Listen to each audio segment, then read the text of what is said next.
충만하게 하시나니. 이 신앙생활에 숙명론에 빠지는 사람들이 가끔 있어요. 무슨 말이냐? 모든 일이 하나님의 뜻이다. 그래서 아무것도 안 해요. 그게 숙명론이거든요.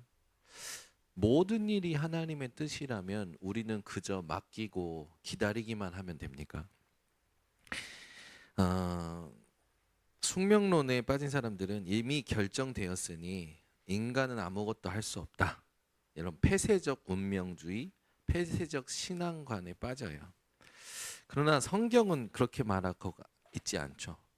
성경에는 구원의 큰 틀인 하나님의 예정과 그걸 인도해 가시는 하나님의 섭리에 대해서 얘기하십니다. 하나님의 구원의 큰 틀인 예정, 하나님의 궁극적인 뜻이잖아요.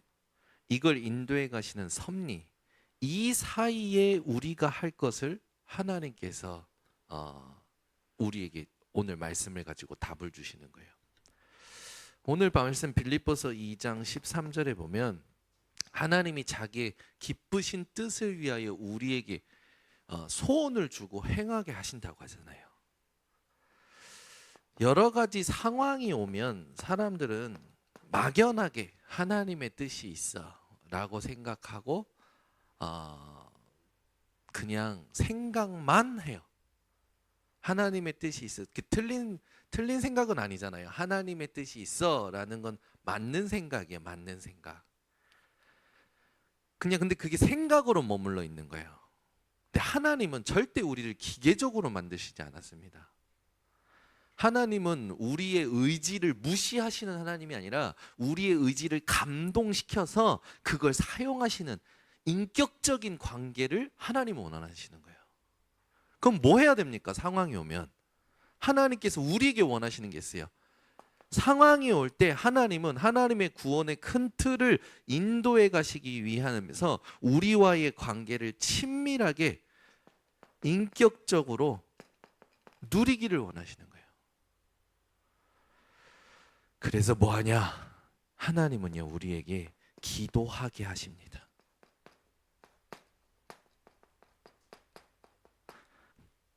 그래서 이 기도가 어떤 기도가 되느냐? 하나님과의 인격적 관계를 누리는 기도가 돼야 돼요. 이 기도로 하나님은 모세를 통하여 이스라엘의 심판을 유보하십니다. 다니엘의 기도를 통해서 하나님은 이스라엘을 회복시키시죠. 하나님께서는 반드시 줄 건데 너희가 기도해야 내가 줄 거다라고 했던 말씀들이 있어요. 그 말씀들을 한번 찾아보면요. 에스겔 36장 36절에서 37절 찾아보세요. 에스겔 36장 36절에서 37절입니다. 같이 함께 합독합니다. 너희 사방에 남은 이방 사람이 나 여호와가 무너진 곳을 건축하며 황폐한 자리에 심은 줄을 알리라. 나 여호와가 말하였으니 이루리라. 주 여호와께서 이같이 말씀하셨느니라. 그래도 이스라엘 족속이 이같이 자기들에게 이루어 주기를 내게 구하여야 할지라. 내가 그들의 수요를 양떼같이 많아지게 하되. 하나님이 이스라엘을 회복시키시는데 축복하시는데 그냥 축복하시진 않는다니까요. 우리는 그러잖아요. 줄 거면 빨리 주고 왜 사람 마음을 싱숭생숭하게 만들어? 놀리는 것도 아니고 막 이러잖아요. 그렇지 않아요. 부모가 자녀와의 관계를 생각해 보세요. 부모와 자녀. 부모가 다 해줄 건데 부모가 언제 해줍니까? 자녀가 부모와의 관계를 실제로 누릴 때 해준단 말이에요. 하나님은 우리에게 뜻을 가지고 궁극적인 구원의 축복을 이루어 가시는데 하나님께 우리가 해야 될 게 있습니다. 그게 뭔지 아십니까? 상황 속에서 하나님이 원하시는 인격적 관계를 누리는 기도를 해야 돼요. 그러면 인격적 관계를 누린다라는 말이 뭡니까? 삶으로 누리는 거예요. 우리의 모든 인지하는 시간, 인지하지 못하는 모든 시간이 하나님과의 관계를 누리는 기도가 되어져야 된다는 거죠. 그리고 우리 가족들끼리도 밥 먹잖아요. 정시 기도가 필요해요. 바울도 예수님도 정시 기도했습니다. 아니 왜 정시 기도를 우린 자꾸만 놓칠까요? 생각으로만 하는 거예요, 기도를. 마음을 찢고 시간을 담아서 내가 하나님 앞에서 무릎을 꿇을 때요 달라집니다. 이게요 우리 중직자들이 회복해야 될 기도입니다. 그래서 삶을 가지고 하나님과 내 모든 의지적이지 인지하는 부분과 인지하지 않은 모든 부분까지도 하나님과 관계를 누리면서 시간을 정해놓고 다니엘처럼 감사하며 기도하는, 하나님은요 우리에게 원하시는 게 뭐냐, 기계적인 삶을 원하시는 게 아니에요. 하나님은 우리랑 친밀한 삶을 원하십니다.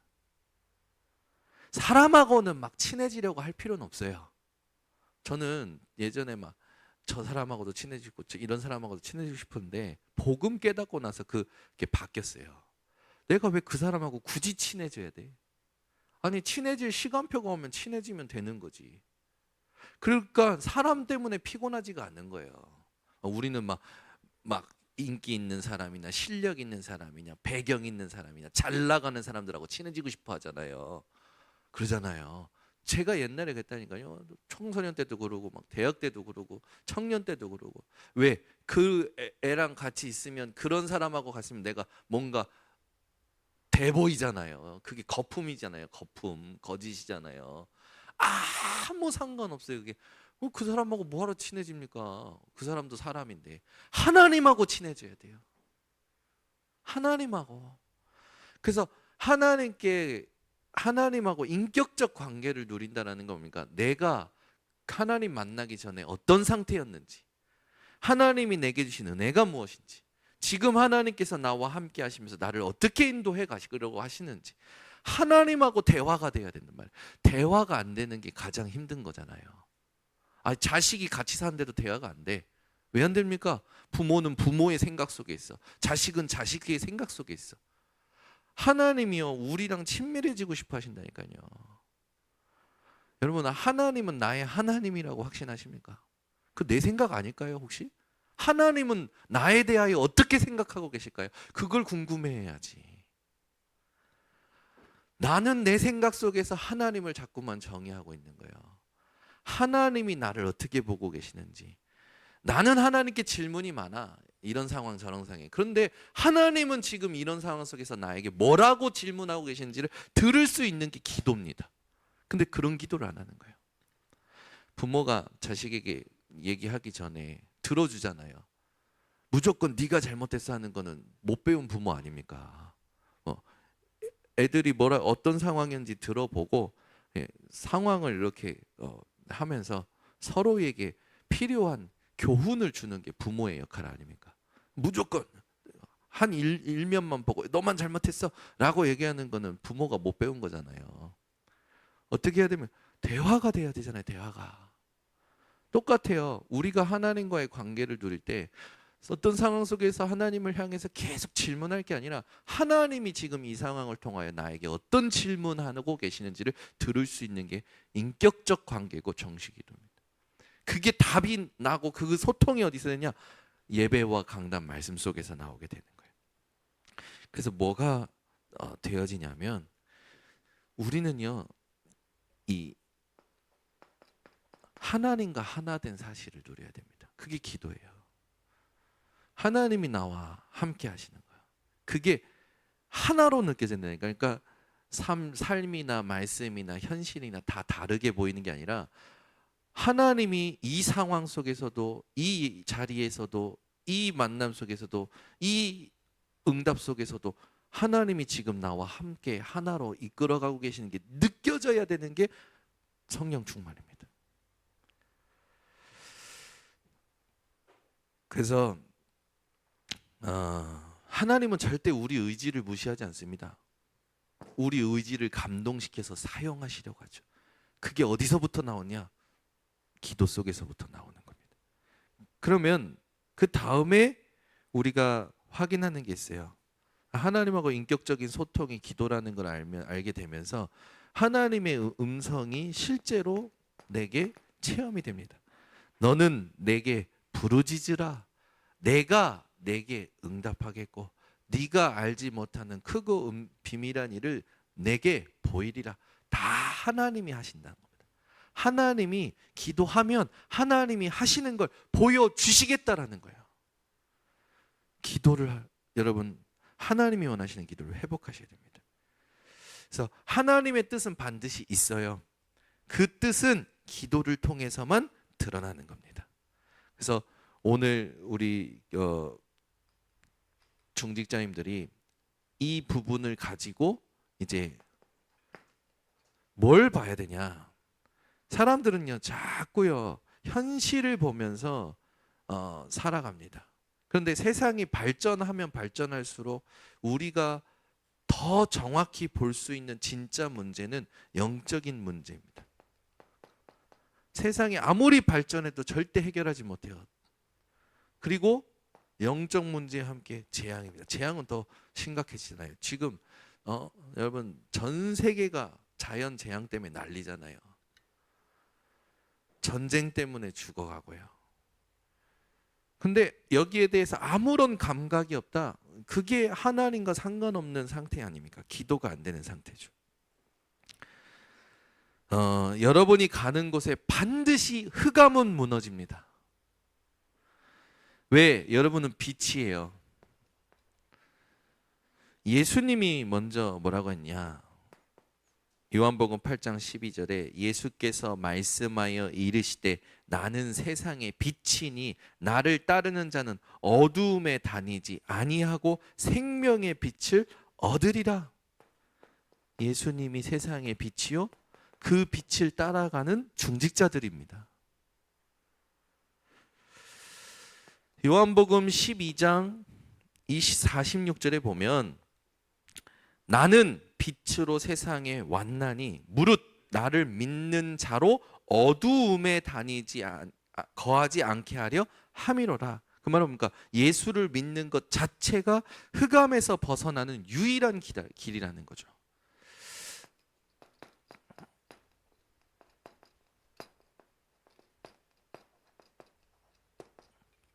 자, 그러면 요한복음 3장 18절에서 20절의 말씀을 보면 믿지 아니하는 자, 이 예수님이 세상의 빛이라는 걸 믿지 아니하는 자는 이미 심판을 받은 것이라. 그 정죄는 이것이니 곧 빛이 세상에 왔을 때 사람들이 자기 행위가 악함으로 빛보다 어둠을 더 사랑한 것이라. 이게 참 무서운 말이죠. 자기 행위 때문에 어둠을 더 찾아가는 거예요. 내가 연약하니까 나는 못해. 그게 똑같은 말입니다. 나는 부족하니까 나는 못해. 똑같은 말이에요. 내 연약함과 부족함과 내가 잘하고 못하는 것 상관없이 하나님이 우리를 빛으로 부르셨습니다. 선택하셨어요. 그래서 우리의 모든 생각이 어떤 생각이 되냐? 하나님의 새로운 질서를 누리는 것이 되어야 되겠죠. 그래서 여러분 창조할 때 보세요. 땅이 혼돈, 공허, 흑암 가운데 흑암이 깊음 위에 있더라. 땅이. 그 땅이 지금 우리가 사는 이 세상의 현장과 똑같잖아요. 그런데 그걸 하나님께서 새로운 질서로 바뀌실 때 하신 행위가 뭡니까? 말씀으로 창조하신 거예요. 그래서 우리가 앞으로 남은 인생을 살아가는 모든 방법이 뭐여야 되냐? 말씀이어야 되는 거예요. 요걸 아는데 안 되잖아요. 자기 생각에 눌려 있고 상황에 눌려 있고 그 자체가 뭡니까? 빛보다 어두움을 더 사랑하는 거예요. 끝났습니다. 하나님이 우리에게 뜻을 가지고 우리의 의지를 감동시켜 기도하게 만드셔서 하나님은 인도하시려고 계셔요. 이걸 여러분들이 믿는다면 오늘부터 진짜 기도를 시작하셔야 됩니다. 생각만 하는 게 아니라. 이걸 유대인들이 모르고 원죄 아래에서 사단이 심어놓은 육신, 성공에 딱 잡히고 그걸 위해서 자기들의 응답을 전통으로 만들고 하나님이 주신 응답들을 다 전통으로 만들어서 외식주의 하잖아요. 형식으로 만들어서 그렇게 살면서 오는 이 인간적인 문제들이 올무가 되고 결국에는 영적 사실을 모른 채 무지 속에서 살아가는 거예요. 여러분, 죄가 뭡니까? 이거 오늘 잘 아셔야 돼요. 이걸 우리가 얼마나 많이 했습니까? 하나님 모르는 영적 무지가 죄예요. 죄의 쓴 뿌리가 있습니다. 그게 바로 상처입니다. 이 죄 아래에서 행하는 것들이 있어요. 죄에 대한 욕망, 탐, 욕. 이게 죄예요. 이걸 넘어서지 못하는 거예요. 이걸 우리가 얼마나 많이 들었습니까? 사람들은요, 듣기만 하지 내 걸로 만들지 않는 거예요. 자꾸 다른 말을 하는 거예요. 그래서 이 죄 아래에서 우리가 잡힌 흑암, 어두움, 이거를 빛이 없는 상태 합니까? 이 자체가 빛이 없는 상태잖아요. 그게 하나님 없는 상태예요. 죄와 사망의 상태예요. 사탄의 권세 아래 잡힌 상태죠. 골로새 1장 13절에 그가 우리를 흑암의 권세에서 건져내사, 반드시 하나님은 건져내셨는데 자꾸만 여기 잡히는 상태들. 결국 심판받는 상태잖아요. 그리고 무지와 거짓과 똑같은 거지만 미혹에 사로잡혀요. 이게 흑암 어둠입니다. 하나님이 에베소서 2장 1절에 죄와 허물로 죽었던 우리를 살리셨습니다. 골로새 1장 13절에 우리를 흑암의 권세에서 건져내사 하나님의 나라로, 아들의 나라로, 빛의 나라로 옮기셨습니다. 그래서 우리 성도님들이요, 이걸 모르니까 뭐가 됩니까? 세계의 재앙이 되고 그 재앙이 역사가 되잖아요.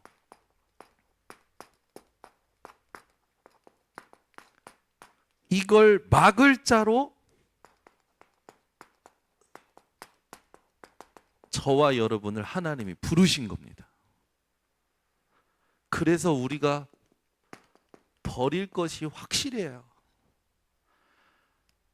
하나님의 말씀 외에는 다 버리세요. 우리가 세울 것이 있습니다. 하나님의 말씀을 가지고 기도를 세워야 돼요. 도전할 것이 있어요. 하나님께서 궁극적으로 이루시는 뜻이 있잖아요. 그게 전도와 선거입니다.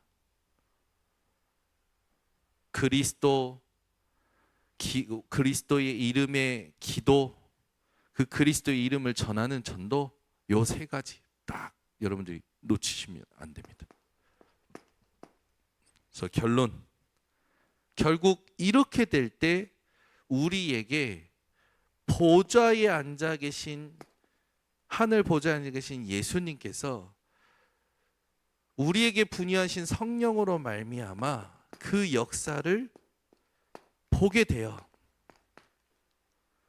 아무 상황과 상관없이